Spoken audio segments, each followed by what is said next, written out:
From New York City, I'm Stephen Shalowitz, and this is the One Way Ticket Show. Hello and welcome once again to another episode of the show where we explore with our guests where they'd go if given a one-way ticket, no coming back. Their destinations may be in the past, present, future, real, imaginary, or even a state of mind, but once again, the only caveat, there's no coming back. Now, you can listen to all episodes on our website, theonewayticketshow.com. Once again, theonewayticketshow.com, or you can search for The One Way Ticket Show wherever you like to download your podcasts. And while you're at it, do rate and review us, 5 stars, of course, because that really helps make it easier for all the folks around the world to find us. And also, you can follow me on all social media at Stephen Shalowitz. Once again, at Stephen Shalowitz. And Stephen is spelt with a V. Would love to connect with you. And in fact, another way of connecting with the One Way Ticket Show is on YouTube. Because yes, after 13 years, count them, 13 years, I finally just launched our YouTube channel. So as we record this episode, what you'll find up there are just really a handful of some of our archival episodes, some of the episodes we did in the past. And then about every other week, I'll be reaching into our stash of well over 300 episodes and releasing those as well. I'll also be releasing new conversations like I'm having today with Douglas Murray. Now, Douglas is a journalist and best-selling author of no less than 8 books. They include The Strange Death of Europe, The Madness of Crowds, The War on the West, and of course his latest book on Democracies and Death Cults, Israel and the Future of Civilization. It's published by Broadside Books, an imprint of our good friends over at HarperCollins, and we certainly hope that you pick up a copy wherever you like to buy your books. Now, Douglas is also a contributor to and an associate editor at The Spectator. He's also a columnist for my go-to newspaper. It's actually the first thing that I read when I wake up in the morning. And of course, I'm talking about the one and only the New York Post. He also is a regular for the Telegraph and the Sun. He is a senior fellow at the Manhattan Institute and also a contributing editor to City Journal. Let me tell you, Douglas is one busy guy, so we are extraordinarily grateful that he's carved out the time to join us here on the One Way Ticket Show. Douglas, welcome to the program and thanks for joining us. Very good to be with you, Stephen. Well, listen, I absolutely adored the book, so congratulations on it. And I can't wait to dig into it with you. But of course, the first order of business is my issuing your one-way ticket destination of choice, as I do with all of my guests. So without further ado, Douglas Murray, if I gave you a one-way ticket, past, present, future, real, imaginary, even a state of mind, where would you go? I think I would go to Elizabethan England, Elizabeth I's England, but only so long as I could take some penicillin with me. Okay. And if I could take some penicillin with me, I would hang out there because that was the greatest period of the flowering of the English language, of English writing.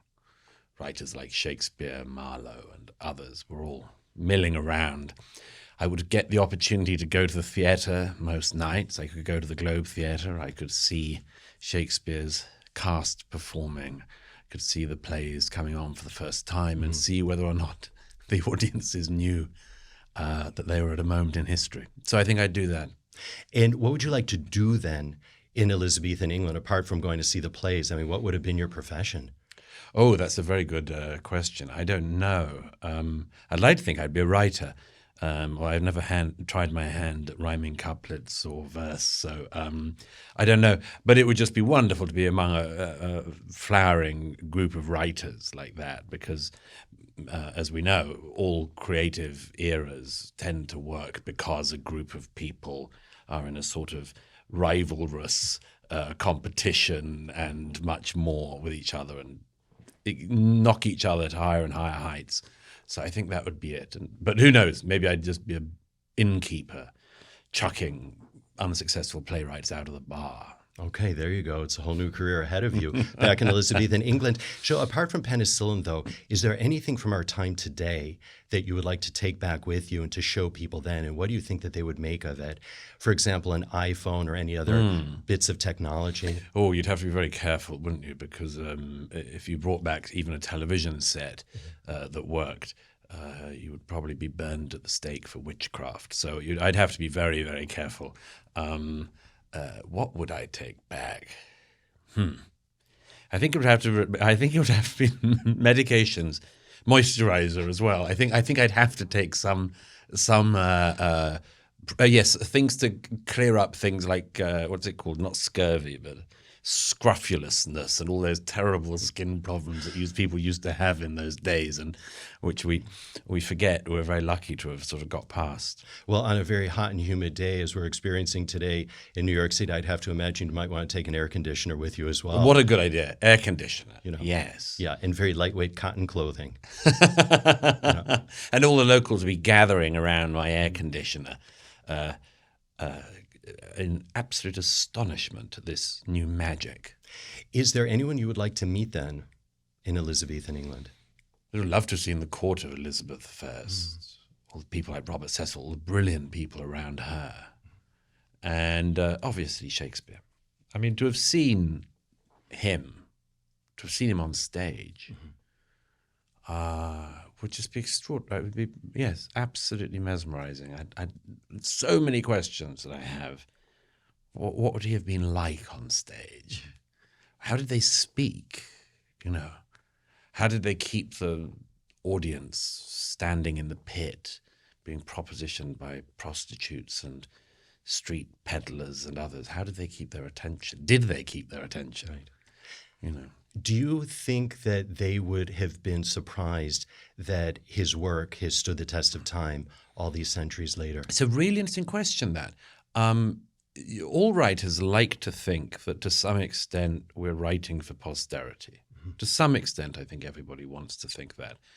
There's day-to-day journalism that people write that you assume is not going to really last the length of time. One of the interesting things about Shakespeare's England and Shakespeare's work is that there are many, many signs that he did think he was writing for all time. And a lot of his poetry and drama says that explicitly. What is it? Not marble nor the gilded monuments of princes shall outlive this, my powerful rhyme. So he knew.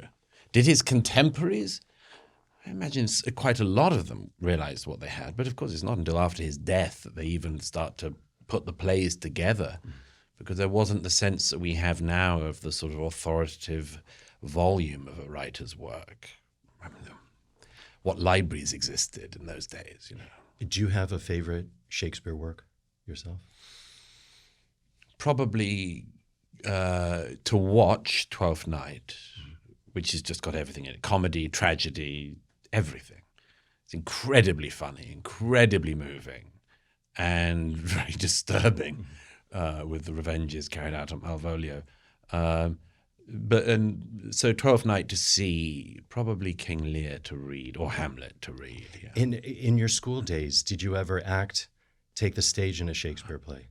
Not in a Shakespeare play, no.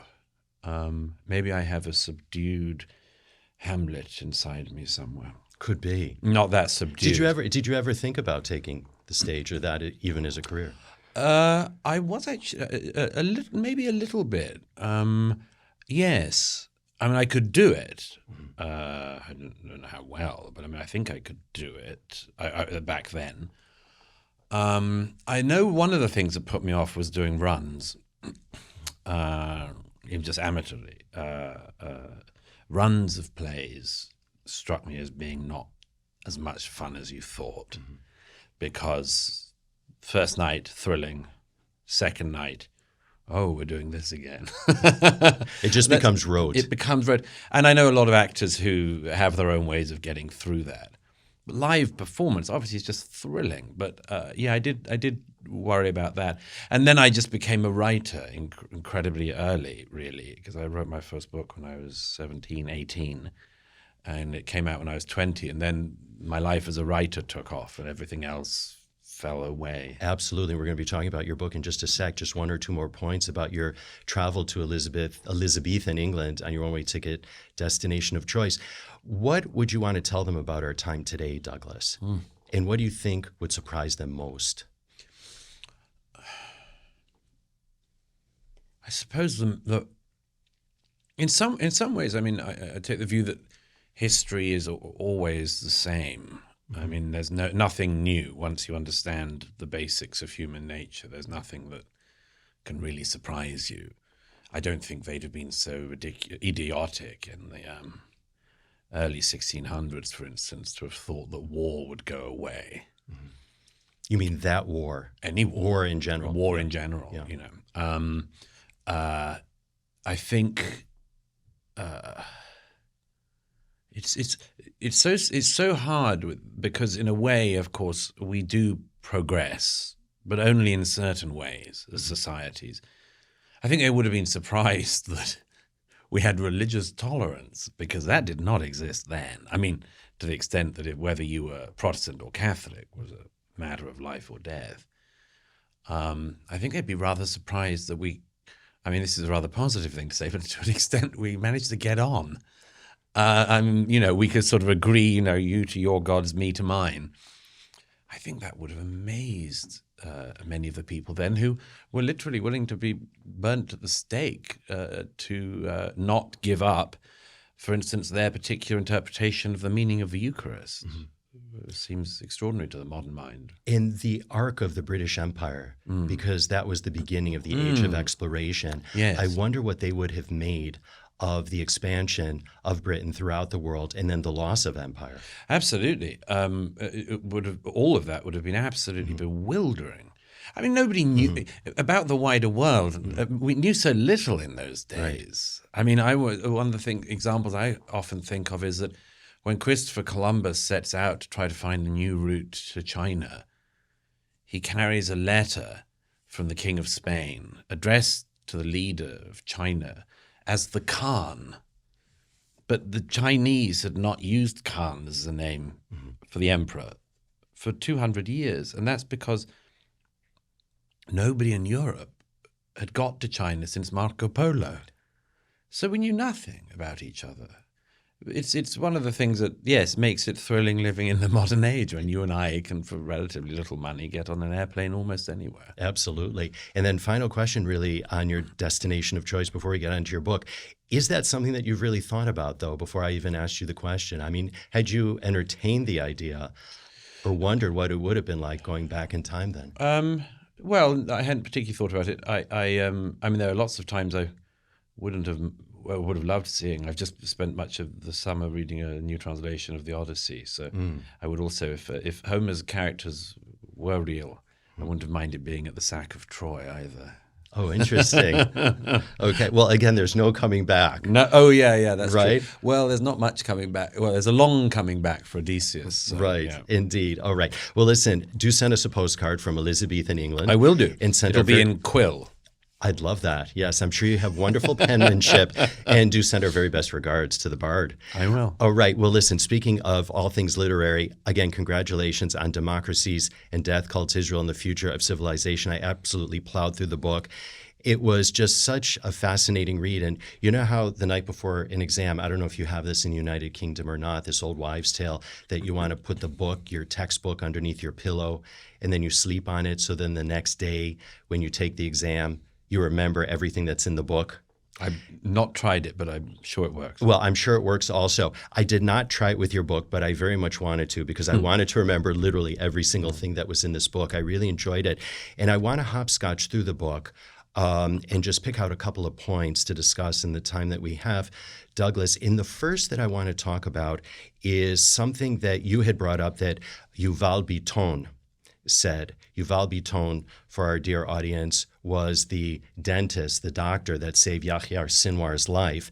And he talked about the insight, he shared the insight that what Sinwar was about, what Hamas was about, it wasn't about politics, it was about religion.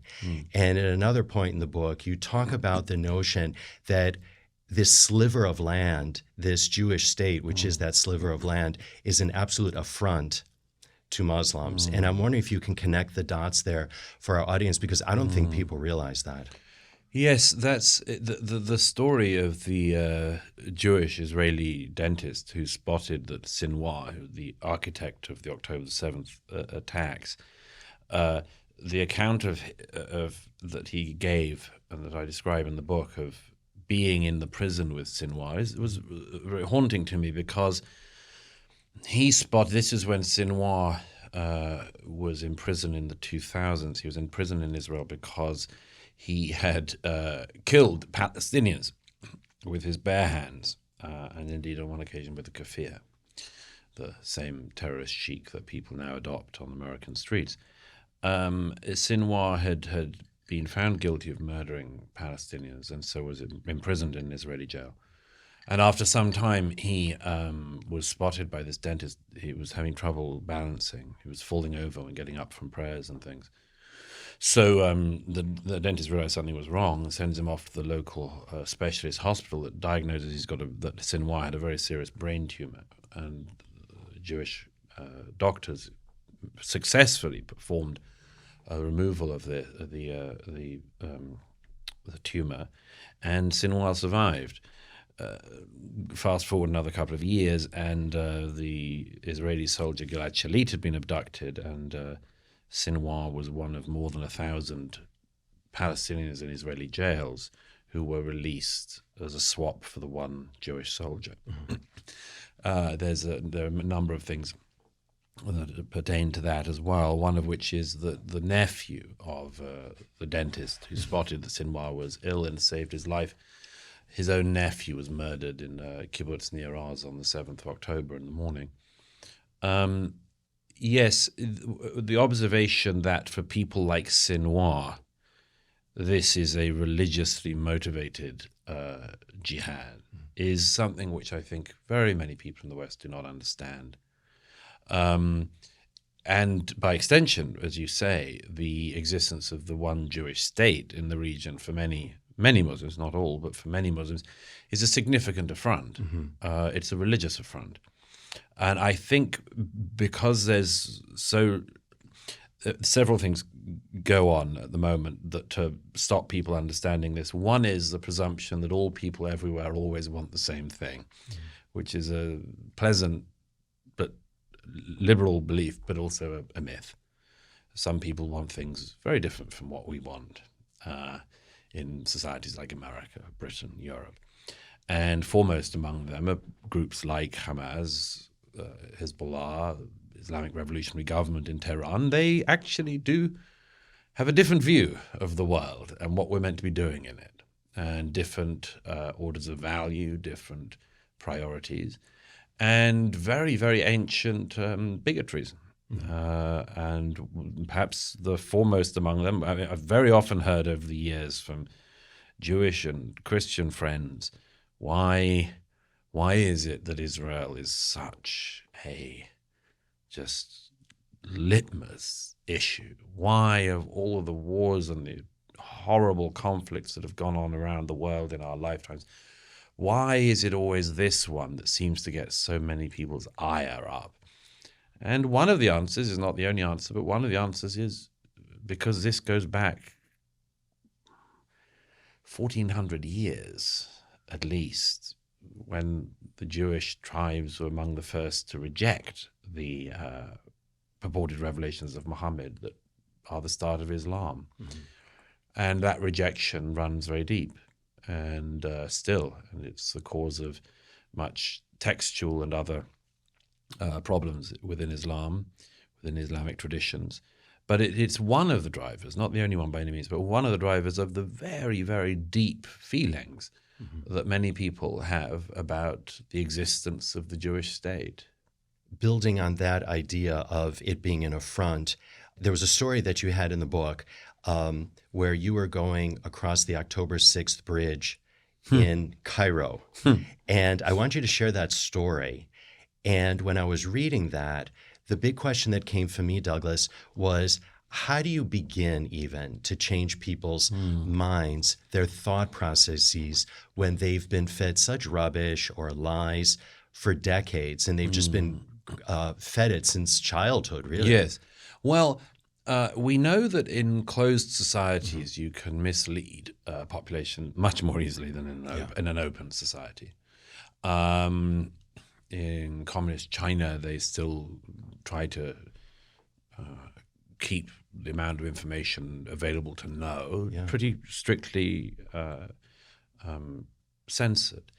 In North Korea, where I was some years ago, they have a very, very strict. I mean, they really are world leaders in suppressing what the population can know. And I lived in China, by the way, for 7 years. So. Right. I mean, it's extraordinary. But by the way, once when coming from the bridge from over the bridge from North Korea to China, I said to the friends I was with, "Isn't it wonderful to breathe the freedom of China?" Yes.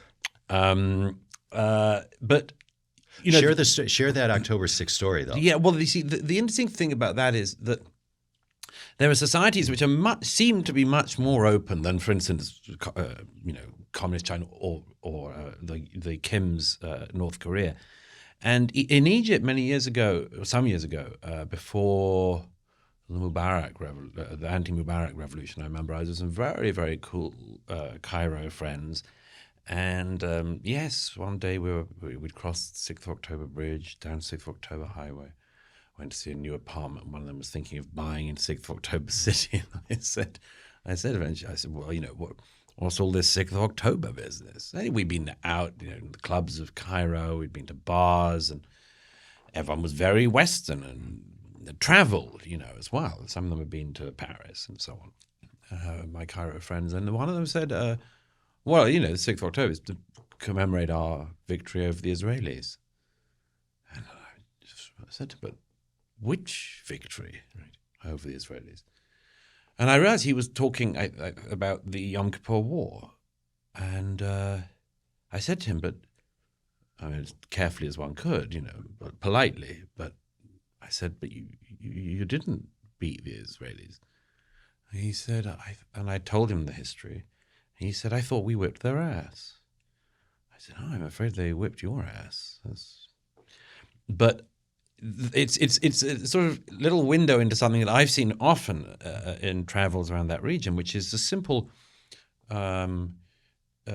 misleading stories that people have been told, not just about the State of Israel since 1948, but the Arab side, it becomes a Palestinian side, the pre-1948, everything that is forgotten or covered over.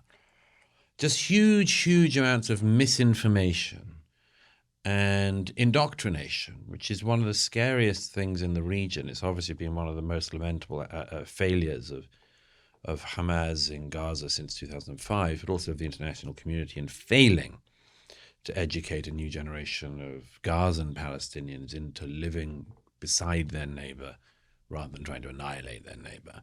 But so much of this, from the most liberal citizens of Cairo to the most beleaguered populations of Gaza, these false stories and misinformation is just rife. Much more so, I think, than most people in the West could possibly imagine. And is there a way of turning it around? I hope so. I mean, but it would be education. Yeah. But who can you trust? I mean, the UN has proved so lamentable at it. Who would you trust to actually sensibly and reasonably give an account of even recent history that was not completely fallacious and intended to set the fires burning again? Well, yeah, I mean, because again, as Syria is on the dawn of a new chapter, one can only hope that, again, with increased exposure to the outside world and maybe even a modicum of exposure to anything outside of what they've been used to, that maybe there might be a hint of change even in a place like that. It's possible. I mean, the big what if that still remains is with Iran. Yeah. If the government of Iran were to change, or to be replaced by something that didn't preach jihad and try to spread violence all across the region and try to colonize country after country in the region, the whole region could be different. Yeah, absolutely. Something else that you brought up in the book, and I'm so glad that you did, and I don't want to say on a lighter note because it's not so light, but actually the entertainment world and their response to October 7th. And I'm glad, and these are my words, not yours, that this is not their first rodeo, okay, when it comes to Israel bashing. And I'm so glad you brought up Vanessa Redgrave from the 1970s, because in her love affair with the PLO, because I'm old enough to remember that, Douglas, and I think that was the first time I ever heard what the PLO was even all about was through Vanessa Redgrave as a child. So just saying. But so this isn't their first rodeo. And we do have to salute those that have spoken out. Patricia Heaton, Deborah Messing, Yeah, David absolutely. Schwimmer, and Jerry Seinfeld in those. However, it would seem that the lion's share of people in the entertainment world have either been silent or else have been very much pro-Hamas. And so I'm just wondering, have you been able to divorce a performer's politics from their performance? Because I'm having real trouble in that department. It's really hard. Vanessa Redgrave is quite a good example. Lovely, lovely actress. Hideous human being. Yes. Hideous. All the Redgraves are like that. They were all Even Lynn Redgrave. Yes, they were. Really? Well, I think, as far as I know, I may have defamed him. I once met Corin years ago. He was also a lovely actor, political, ignoramus, and wicked, among other things. Members of an extraordinarily far-left socialist party that broke off. The leader of it was a rapist, raped women. The Redgraves all covered over for it. It's disgusting. Jerry Healy, that was his name, the leader of literally a political cult. I am able to do it, but it's hard, isn't it? I mean, a performer has to be somebody who really love their work in order to look past that. But I mean, that's always been a problem. That's why it would be so wonderful if actors just shut up about politics. I admire the people who sort of stood up and said in the last 2 years, look, our profession isn't all pro-Hamas. Some of us like the democracy of Israel more than we like the death cult of Hamas. I do admire the people who do that, but I don't think even they should have to do it. There is a presumption that because people are famous, they should have their opinions thought on anything and everything, and it's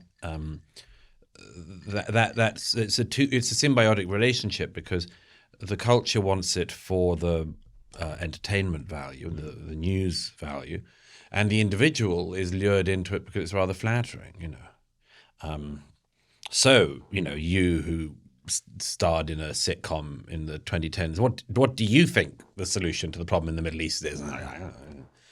And but it's rather flattering, and the less intelligent ones, I think, will fall into thinking that their opinion matters.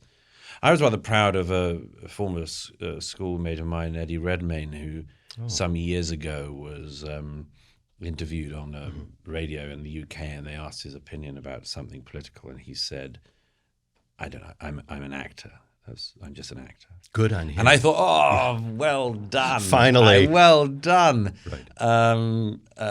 But it is hard. I mean, there is an explanation, by the way, as to why. It's funny, since we started off with the Edward, there is an explanation as to why celebrities, actors, and others do that, which is that they have, at some level, they have a sense that what they're doing is not as meaningful as it might be. Interesting. And it's not the real gig. For instance, you quite often notice that guys who play tough guys in movies like to be tough guys off set as well, but they're never as tough, of course, as they are in the movie. There is something slightly. I've known a lot of actors. I think there's something. I wouldn't say lack of fulfillment, but I'd say trouble with chasing fulfillment that they all have, and that's not just about the whether you're on top of your game. It's about whether you're actually relevant and much more. But it's a very strange thing that.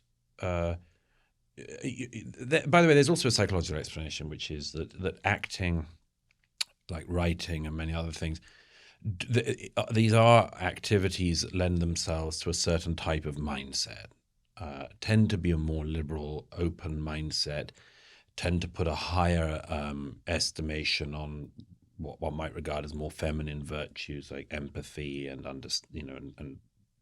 endless things like that. And therefore you don't get the kind of sterner, boundary-seeking people within these orbits. Or if you do, they pipe down. But it is one of the great oddities of our age that the kind people, the love is love people, the be kind people, are the people who are the worst harridans and tornadoes when it comes to really, as I say in this book, really quite straightforward ones. Everything starts the day before everything. So saying, the world didn't start on October the 7th is true, and also a complete cop-out, because the very interesting question, in a way, which the book starts from, is when an atrocity like that I document in the book, when that happens, if your first thought on hearing that young people at a dance party in the early hours of the morning, raped, beheaded, tortured, kidnapped, shot in the genitals, much more, if your first thought is, well, those kids had it coming, something about your own center of gravity is badly off. Indeed. And interestingly, you brought up in the book that October 7th really happened several times before. The Bataclan in Paris, the Pulse nightclub in Orlando, the Ariana Grande concert in, where was it, in Manchester? In Manchester, England. And people did not connect the dots. No. And they still haven't. No, I mean, look at the fact that the worst music festival in the world, Glastonbury, happened just a couple of weeks ago. That was a music festival, like the Nova Party was a music festival.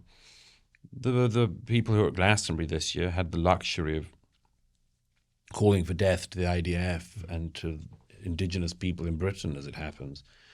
But that's partly because the people at Glastonbury this year were lucky enough not to have Hamas come in the early hours of the morning whilst they're on mind-altering drugs and rape the women and gang rape them and butcher others and slit their heads open with knives and cave in their craniums with hammers. If that had have happened at Glastonbury, they might have taken a different view about groups like Hamas. But in the meantime, these sorts of people not only sleep on, which is one thing, but actually blame the victims, which is where ignorance becomes something which is, I think, morally repulsive. Indeed. Switching gears, the media. You've gone on many a show that has been very hostile towards Israel, that's hostile towards Douglas Murray. By the way, you've gone on, Sky News Australia with Rita, whom I adore. I think she's wonderful. Great. She's not anti-Douglas Murray. She's not. That's why I say that's the flip side. But she is absolutely wonderful, and I love her personality, and she knows what she's talking about. But you've gone on this media that, again, is very hostile.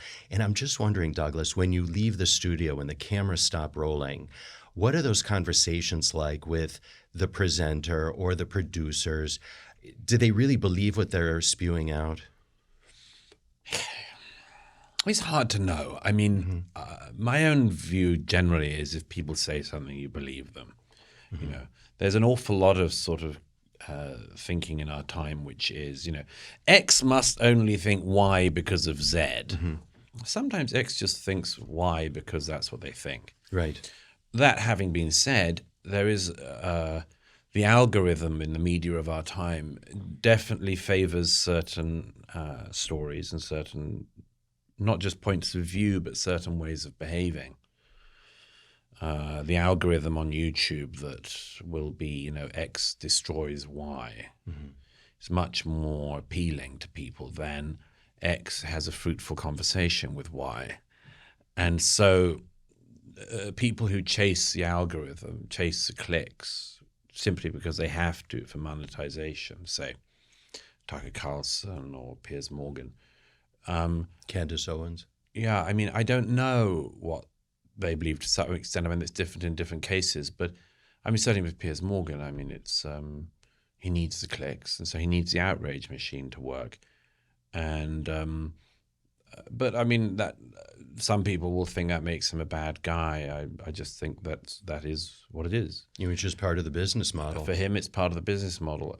I think there are other people who are bad actors out there, but I think the media is just a very strange landscape at the moment. I have managed in my career to keep a foot always in the traditional media because I respect it and I like it, and because I think that although a lot of the old media has let people down in certain ways, we haven't all let the public down. It's not everyone. And there's also a great value to good old-fashioned journalism and research. And that's what I do in my books as well as my writing of articles is to try to see things with my own eyes. But everybody has a risk in this age as well of a type of audience capture where, you just do what you think your audience want you to do. Whereas in fact, there is a great joy in introducing audiences to things they didn't know, which are also not horse shit. That's why I like doing this show. Yeah. Exactly, because you get to introduce people and books and concepts that they might not have heard of before. Another concept in a quote, actually, that you had in the book that I've heard you speak about in other environments, and I want you to expand on, Vasily Grossman's quote, which I absolutely love. Tell me what you accuse the Jews of, I'll tell you what you're guilty of. Yeah. He's obviously one of the heroes of this book, Yeah. posthumously, and all that. Grossman is a captivating writer, Soviet Jewish journalist, author of one of the great books of the 20th century, Life and Fate. And I'm so pleased that this line, which I read when I first read Life and Fate some years ago, and just threw itself off the page. As we say, Douglas, it was a light bulb moment. It was a light bulb moment, because in the middle of Life and Fate, this 900-page novel about the midnight of the 20th century between Stalingrad and Treblinka, thinking on the minds of Churchill and thinking on the minds, he doesn't think of Churchill, but he principally at one point thinks on the minds of Stalin and Hitler, as they almost have telepathy between each other after the Battle of Stalingrad. In the midnight of the 20th century, Vasily Grossman devotes 3 or 4 pages of the novel to the question of anti-Semitism, and it's a titanic passage which says basically everything you need to know about a very complicated but important subject. And as he says at one point, that everything about anti-Semitism, the anti-Semite, is that they tell you nothing about the Jews, but everything about themselves. And then he grows to this great aphorism. He says, "Tell me what you accuse the Jews of, I'll tell you what you're guilty of." I'm extremely moved to hear that people buying on Democracies and Death Cults on Amazon, one of the books that's recommended now because of the number of people who bought it as a result of reading my book, is Vasily Grossman's Life and Fate. I'm extremely moved if I can do anything to push more people to reading that masterpiece. But that insight of Grossman's seems to me extraordinarily important. There are lots of hatreds and bigotries that effectively are projection mechanisms. And anti-Semitism is one of the classics, that, as Grossman says, that the Nazis in the 1930s and 40s said that the Jews were racists who wanted to take over the world. Projection much? And it's the same in our own day. The revolutionary Islamic government in Tehran accuses the Israeli government of being a colonialist power. But it's the mullahs who've been oppressing the Iranian people since 1979 who are the colonial power of the era in the Middle East, colonizing Yemen, colonizing Gaza, Syria, Lebanon, Iraq. And this rule just keeps on working. Tell me what you accuse the Jews of. I'll tell you what you're guilty of. I love that. I mean, that's a real light bulb moment, and I really wanted to share that because I thought that it was really a seminal point that was brought out in the book. And just to add, the follow-on, the slight twist on Grossman's law that I give, which I was very very proud in a way to have got to, because often when you're thinking on a problem for years, you circle it like a whirlpool in the bath plug, and then you get the point. And this problem I'd been circling for a while which came out after October 7th, which is why are these people, for instance, on elite educational campuses in the US and elsewhere in the West, why are they so keen to throw their lot in, not with the Palestinian cause, but with Hamas, Hezbollah, Nasrallah, Khamenei? And why are students just the other week at Princeton University chanting "Glory to our martyrs"? Our martyrs? And that's when I realized that, well, of course, all the things that the students at these elite institutions are chanting, and people on the streets like those not far away from us here in New York have been chanting as well, because it's not just elite institutions. What they chant, what they accuse the Jewish state of is colonialism, ethnic cleansing, genocide, white supremacy, etc. These are all things that these predominantly young people have been taught that they are guilty of. that they, by dint of being born in America in the 21st century, are guilty of colonialism, ethnic cleansing, genocide, white supremacy, and all this sort of thing. And I addressed that educational phenomenon in my previous book, in The War on the West. But what I realized after the 7th of October was that this unanswerable problem that young Americans in particular were being put into.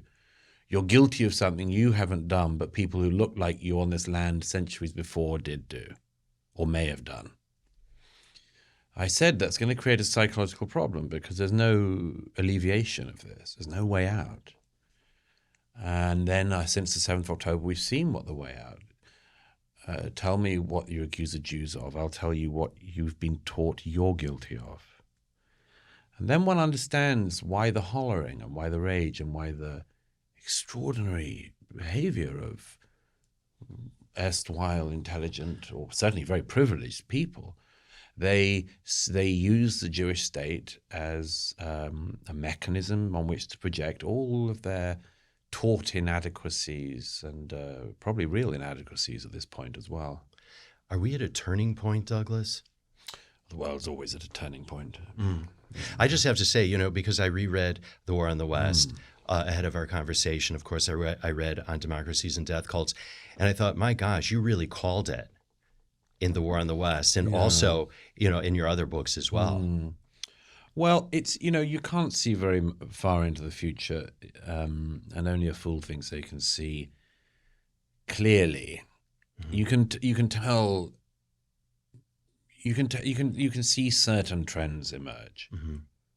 Demographics, for instance, are certainly something on which you can base some guess about where a society will be. But I mean, anyone is a fool who thinks they can see very far into the future. You can predict some trends, but you've got to be very careful with specifics. Look at the year that we've just had. We only just passed the 1-year anniversary of the assassination attempt on President Trump. That was just over a year ago. It's crazy. Think about what happened in the weeks after that. The president drops out of the race. President Biden drops out of the race. Kamala Harris enters the race. Donald Trump wins the election, and everything. That was just a few months. It's exhausting, isn't it? I mean, life is exhausting. Well, it can be, but it's exhausting. It's exhilarating. It's exhilarating. Exactly. Because, as I said at the top of the show, no joke, the first thing that I look at after I wake up is I look at the New York Post. It's a very good idea. Right? I look at the New York Post, I look at because I have the app, and I look at what the main story is there, and then I go to the cover because, of course, God loves those covers, Yes. I mean, I think they're absolutely brilliantly written. No, it's a great paper. But I say to myself every day, truly, we are living in such exhilarating times. Yes. I mean, one has to have a sort of attitude towards your age. It can't be that, I mean, there are a lot of people who've been taught into a sort of, you get this on the left and the right now, a sort of taught cynicism, and you sort of think, oh, come on, what do you know? I mean, if you're 80-something and you've lived a really rackety life, you might be able to treat yourself to being a bit cynical. You've got no right to be a cynic in your 20s. Are you generally an optimistic person? I don't think there's any such thing. Really? Okay. Yeah, I don't think there's any Expand. such thing. My view is that we're optimistic or pessimistic depending on the question you're asked at a particular time of day in a particular phase of your life. Shimon Peres said there are two types of people, optimists and pessimists, but it's more fun to go through life as an optimist. Yes, I mean, I have a kind of brake mechanism on such a phrase, which is never forget how much damage can be done by willful optimism. There's an enormous amount of damage that can be done by willful pessimism, absolutely. But there's also an amount of damage that can be done by willful optimism. True. If you just say, well, it just has to go well, and you go, you want to bet? Let me count the ways in which it might not. But I think one has to always have a sort of, you strive to, as a writer and as any human being, you strive to have a sort of reasonable attitude. I suppose it's about being a realist. Well, the realist I also push back on because almost nobody says they're a surrealist or an irrealist. Except Dali, I suppose. Dali, of course, but you know that didn't really catch on very widely, and so I don't even think realist. Almost everyone would think they're a kind of realist. Very few people think of themselves as fantasists. Right. Now, my attitude. There's a beautiful quote of Schiller's. He wrote somewhere. He said, "Be a part of your time, but do not be its creature." Oh, interesting. It's a beautiful phrase. It really is. It is. Douglas, just a couple more quick bases because I'm mindful of the clock and your time. Indeed. I want to ask you the same question that I asked Asita Kanko, the European Member of Parliament, when she was on. Isn't she fabulous? She's amazing. I saw her a couple of years ago in Belgium. Yeah. Oh, okay. Well, she was on the program a couple months ago. And I asked her to share what's a story or something that isn't on our radar but really should be on our radar. And I'm wondering if you have anything that comes to mind. It's so hard because, I mean, I don't know. It would be slightly audacious for me to say because there's so much in the media. There's so much that's covered. It depends what papers you read. It depends if you read widely enough. I try to read all the sort of panopticon of political views out there. I suppose there's the things I think need to be brought out more. I tend to be the things I write about. That's one of the reasons I write them, is to bring them to more attention and to help people, I hope, including myself, to better understand them. I can't think of a single story that isn't being covered because... or something that should get more attention, shall we say. Well, there are endless numbers of things that should get more attention. I mean...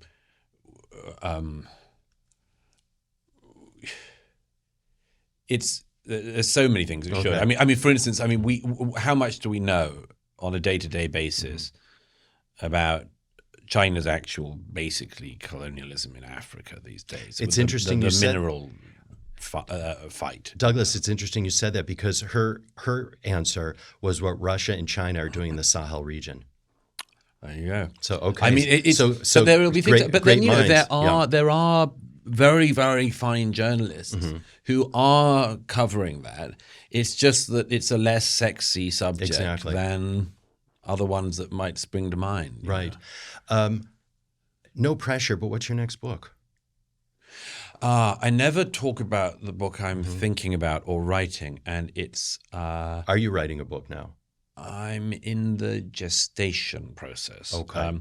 My thing with books is that I believe they're rather like target practice. You have to sort of, you line up, you can see it coming, or you as the author can feel it coming. You can see the pigeon or clay pigeon coming into sight, and then you've got to make sure you've got an absolutely accurate before you fire. Okay. But my real reason to never talk about anything that I'm working on when I'm working on it is a profound, not really superstition. It's a piece of advice I was given many years ago by a very seminal person in my life, a great Persian writer called Shushagapi, who died many years ago, and she was a wonderful writer. And she once said to me, she said, "Douglas, my dear, you must be very, very careful about talking a book out." And I said, "What do you mean?" And she said, in the cafes of Paris in the 1950s and 60s, there were so many people, mainly men, who sat in the cafes talking about the book that they were writing, sometimes the books they were writing, and they never wrote the books. They talked them out in the cafes of the left bank. And I've seen that happen with people. There's something strange about the formation process with any work, which is that you have to keep it between you and the page until it's time to show anyone else. Because the dialogue you have, in my experience writing a book, the dialogue is in your own mind and working things out. The minute you introduce anyone else to it, then people will say things like, "Hey, I don't know, how about starting like this?" Or "How about that?" And then everything else would crowd in. And also it's about the passion of it. I mean, one of the things I hope comes across in all my books is my deep intellectual and other passion for what I'm writing about. And I do think that if I talked about it endlessly before writing, some of the passion would be lost. And that's my As I say, it's not quite superstition because I think it's true. It's your process. It's my process, yes. Yes. Yes. Yes. So as we really wind down our conversation right now, in your book, The War on the West, you dedicated it to your godchildren. And I'm just wondering, when Uncle Douglas is in advanced years on the porch, sitting in his rocking chair, what would he, if you have a rocking chair? What an image. Everything in me bristles. But yes, okay, I'll go along but you with get the the image. picture. Yes, You get the picture. I've got the disgusting picture you've laid up. Okay. Yes. You've got an Afghan over you, and it's chilly outside. The dog or the person? What? Both. Why not? Do you know what an Afghan is? Like a blanket. Oh, okay. Yes. Right. You've got the Afghan. I'm glad to have clarified. Yes. Okay. And you can have an Afghan dog by your side. How's that? What would you like to tell your godchildren's children about the moment that we're living in right now?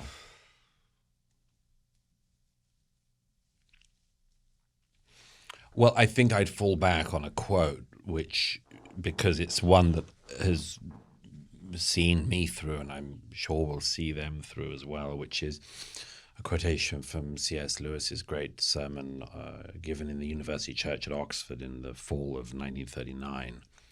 It's called Learning in Wartime. And he says human life was always lived on the edge of a precipice. It's a delusion, basically. This is me speaking, but it's a delusion to think that the times we're in are uniquely dangerous or uniquely febrile. And he points out, even if you look back at the 19th century in Europe, which in the middle of the century looks relatively calm by 20th century standards, even then the whole time was filled with alarms, crises, panics, plagues. Nothing looks stable as you're going through it. And so really the a piece of advice I quite often have given to people, and I would hope would see subsequent generations through as well, is to say, but the important thing in this, therefore, is not to put off what you should be doing with your life until the situation is optimal, because the situation will never be optimal. And as Lewis says, if human beings had put off the search for truth and beauty until the situation was optimal, the search would never have begun. So that, I think that is for me, has often been a very useful way through things, through plagues and alarms and crises and wars and much more, is just to not allow the times to distract you from what you should do in them. Probably goes back to the Schiller quote as well. There are times when alarm is necessary, but alarmism is a type of narcissistic pathology very often, you see, because people think, oh, well, I'm so incredibly important to be living in these unusually important times, but that's just narcissism, Indeed. All right. On that note, we're going to leave right there. Douglas Murray, we want to thank you so much for joining us here on this episode of the One Way Ticket Show. I hope this is one of many times that you'll join us, and especially after your next book comes out, whatever it shall be. You bet. All right. Once again, Douglas's latest book on Democracies and Death Cults, Israel and the Future of Civilization. You can pick up a copy wherever you like to buy your books, and indeed, I hope that you do. All right, and we'll have info about Douglas on the show notes page of this very episode on our website, theonewayticketshow.com. We'll also have links to his books as well, so you can check them out there too. And I do invite you to shoot me an email, Stephen@theonewayticketshow.com. That's Stephen with a V, Stephen@theonewayticketshow.com. Do share your one-way ticket destination of choice, whether it's to Elizabethan England or somewhere else. Maybe you'll see Douglas there. But in any event, do shoot me that email, Stephen@theonewayticketshow.com. Meantime, it's a wrap for this edition of the One Way Ticket Show. For Douglas Murray and the entire crew, I'm Stephen Shalowitz, and we'll see you next time.